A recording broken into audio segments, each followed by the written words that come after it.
آج ایک بندہ چوری کرتا ہے، ڈاکے مارتا ہے، ظلم کرتا ہے، جور و تعدی کے بازار کو گرم رکھتا ہے، اپنی طاقت کے بل بوتے پر، اقتدار کے بل بوتے پر، اپنی اثر و رسوخ کے بل بوتے پر، اپنے منصب کے بل بوتے پر وہ کمزور کو دبا لیتا ہے، غریب کی گردن مروڑ دیتا ہے، غریب اس کے سامنے بات نہیں کر سکتا، اور ساری زندگی وہ ڈاکو، وہ چور، وہ بدماش، وہ غنڈا، وہ اشتہاری دندناتا رہتا ہے، اور اس کو نہ کوئی عدالت پکڑتی ہے اور نہ قانون اس کی گرفت کر سکتا ہے، اور نہ بستی میں، محلے میں، گلی میں اس کے سامنے کوئی آواز اٹھا سکتا ہے، اور کمزور ساری زندگی پسا رہتا ہے۔ تو مرنے کے بعد اس لیے وہ عدالت رکھی گئی ہے۔ اللہ تعالیٰ نے قرآن مجید میں ارشاد فرمایا، قیامت کے دن کیا ماننے والے اور انکار کرنے والے دونوں، کیا ہم ان کے ساتھ ایک جیسا سلوک کریں گے؟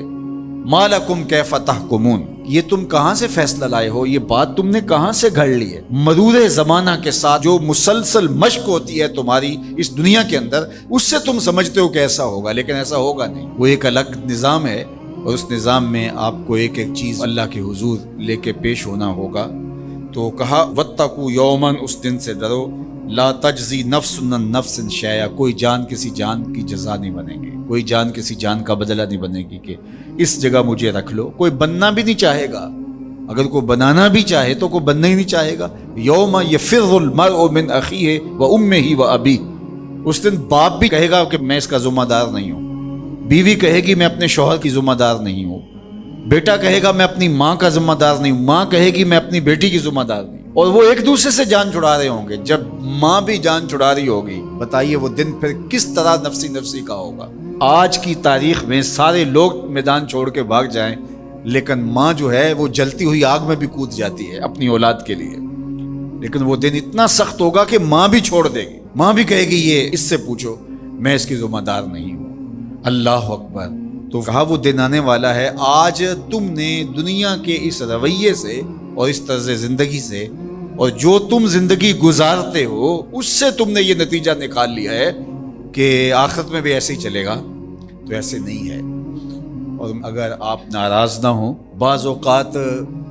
خوش آمدی مریدین پیروں کو اس قدر کہتے ہیں کہ آپ تو بخشے ہوئے ہیں، آپ تو کامل ہیں، اور آپ تو پہنچے ہوئے ہیں، اور وہ سن سن کے بچپن سے جب آنکھ کھولتا ہے وہ شہزادہ آغوش مادر سے، جب نکل کے وہ خانقاہ کے ماحول میں آتا ہے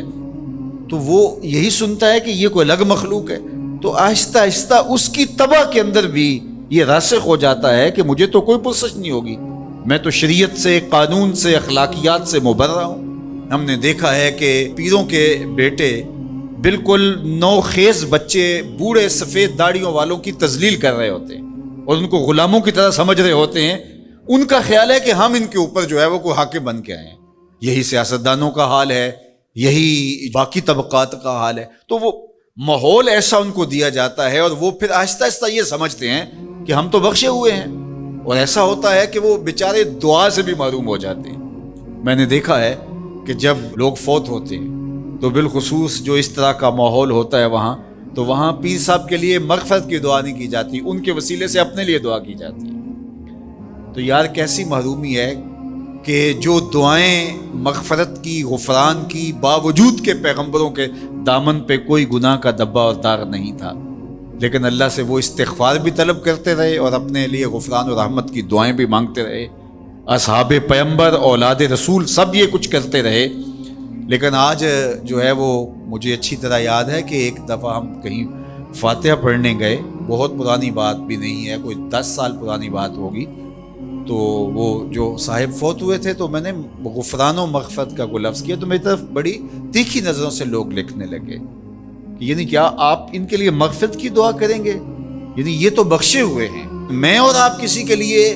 گمان کر سکتے ہیں، دعا دے سکتے ہیں، لیکن قطعاً کہنا ہمارے لیے مشکل ہے۔ تو پھر کیا کریں گے؟ ہم دعا مانگیں گے۔ نیک سے نیک پارسا شخص بھی ہو، ہمیں یہ بتایا گیا کہ اس کی خوبیوں کو بیان کرو، اس کی اچھائیوں کو بیان کرو، اس کے اچھے اعمال کا ذکر کرو اور اس کے بارے حسن ظن رکھو۔ آج ایک بندہ چوری کرتا ہے، ڈاکے مارتا ہے، ظلم کرتا ہے، جور و تعدی کے بازار کو گرم رکھتا ہے، اپنی طاقت کے بل بوتے پر، اقتدار کے بل بوتے پر، اپنی اثر و رسوخ کے بل بوتے پر، اپنے منصب کے بل بوتے پر وہ کمزور کو دبا لیتا ہے، غریب کی گردن مروڑ دیتا ہے، غریب اس کے سامنے بات نہیں کر سکتا، اور ساری زندگی وہ ڈاکو، وہ چور، وہ بدماش، وہ غنڈا، وہ اشتہاری دندناتا رہتا ہے، اور اس کو نہ کوئی عدالت پکڑتی ہے اور نہ قانون اس کی گرفت کر سکتا ہے، اور نہ بستی میں، محلے میں، گلی میں اس کے سامنے کوئی آواز اٹھا سکتا ہے، اور کمزور ساری زندگی پسا رہتا ہے۔ تو مرنے کے بعد اس لیے وہ عدالت رکھی گئی ہے۔ اللہ تعالیٰ نے قرآن مجید میں ارشاد فرمایا قیامت کے دن کیا ماننے والے اور انکار کرنے والے دونوں، کیا ہم ان کے ساتھ ایک جیسا سلوک کریں گے؟ ما لکم کیف تحکمون، یہ تم کہاں سے فیصلہ لائے ہو؟ یہ بات تم نے کہاں سے گھڑ لی ہے؟ مرور زمانہ کے ساتھ جو مسلسل مشق ہوتی ہے تمہاری اس دنیا کے اندر، اس سے تم سمجھتے ہو کہ ایسا ہوگا، لیکن ایسا ہوگا نہیں۔ وہ ایک الگ نظام ہے، اور اس نظام میں آپ کو ایک ایک چیز اللہ کے حضور لے کے پیش ہونا ہوگا۔ تو کہا واتقوا یوماً، اس دن سے ڈرو، لا تجزی نفس عن نفس شیئا، کوئی جان کسی جان کی جزا نہیں بنے گی، کوئی جان کسی جان کا بدلہ نہیں بنے گی کہ اس جگہ مجھے رکھ لو۔ کوئی بننا بھی نہیں چاہے گا،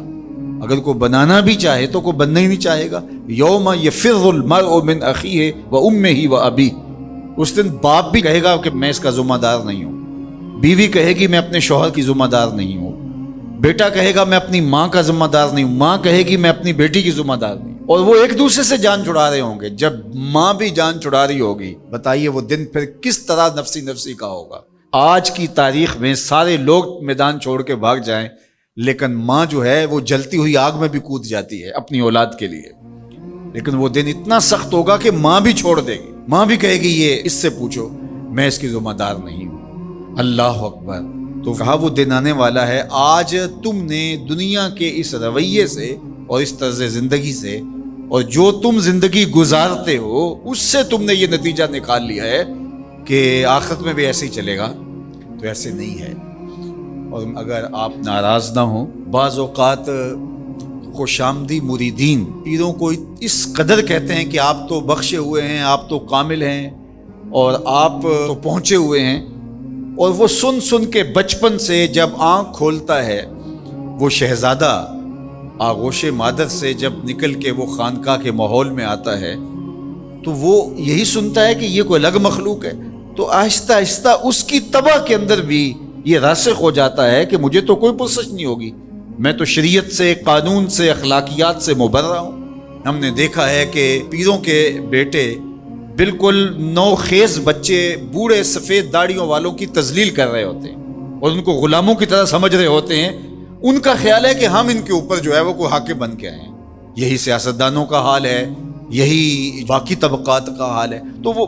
ماحول ایسا ان کو دیا جاتا ہے اور وہ پھر آہستہ آہستہ یہ سمجھتے ہیں کہ ہم تو بخشے ہوئے ہیں، اور ایسا ہوتا ہے کہ وہ بیچارے دعا سے بھی محروم ہو جاتے ہیں۔ میں نے دیکھا ہے کہ جب لوگ فوت ہوتے ہیں تو بالخصوص جو اس طرح کا ماحول ہوتا ہے وہاں، تو وہاں پیر صاحب کے لیے مغفرت کی دعا نہیں کی جاتی، ان کے وسیلے سے اپنے لیے دعا کی جاتی ہے۔ تو یار کیسی محرومی ہے کہ جو دعائیں مغفرت کی، غفران کی، باوجود کے پیغمبروں کے دامن پہ کوئی گناہ کا دبا اور داغ نہیں تھا، لیکن اللہ سے وہ استغفار بھی طلب کرتے رہے اور اپنے لیے غفران و رحمت کی دعائیں بھی مانگتے رہے۔ اصحاب پیغمبر، اولاد رسول سب یہ کچھ کرتے رہے، لیکن آج جو ہے وہ مجھے اچھی طرح یاد ہے کہ ایک دفعہ ہم کہیں فاتحہ پڑھنے گئے، بہت پرانی بات بھی نہیں ہے، کوئی 10 سال پرانی بات ہوگی، تو وہ جو صاحب فوت ہوئے تھے تو میں نے غفران و مغفرت کا کوئی لفظ کیا تو میری طرف بڑی تیکھی نظروں سے لوگ لکھنے لگے، یعنی کیا آپ ان کے لیے مغفرت کی دعا کریں گے؟ یعنی یہ تو بخشے ہوئے ہیں، میں اور آپ کسی کے لیے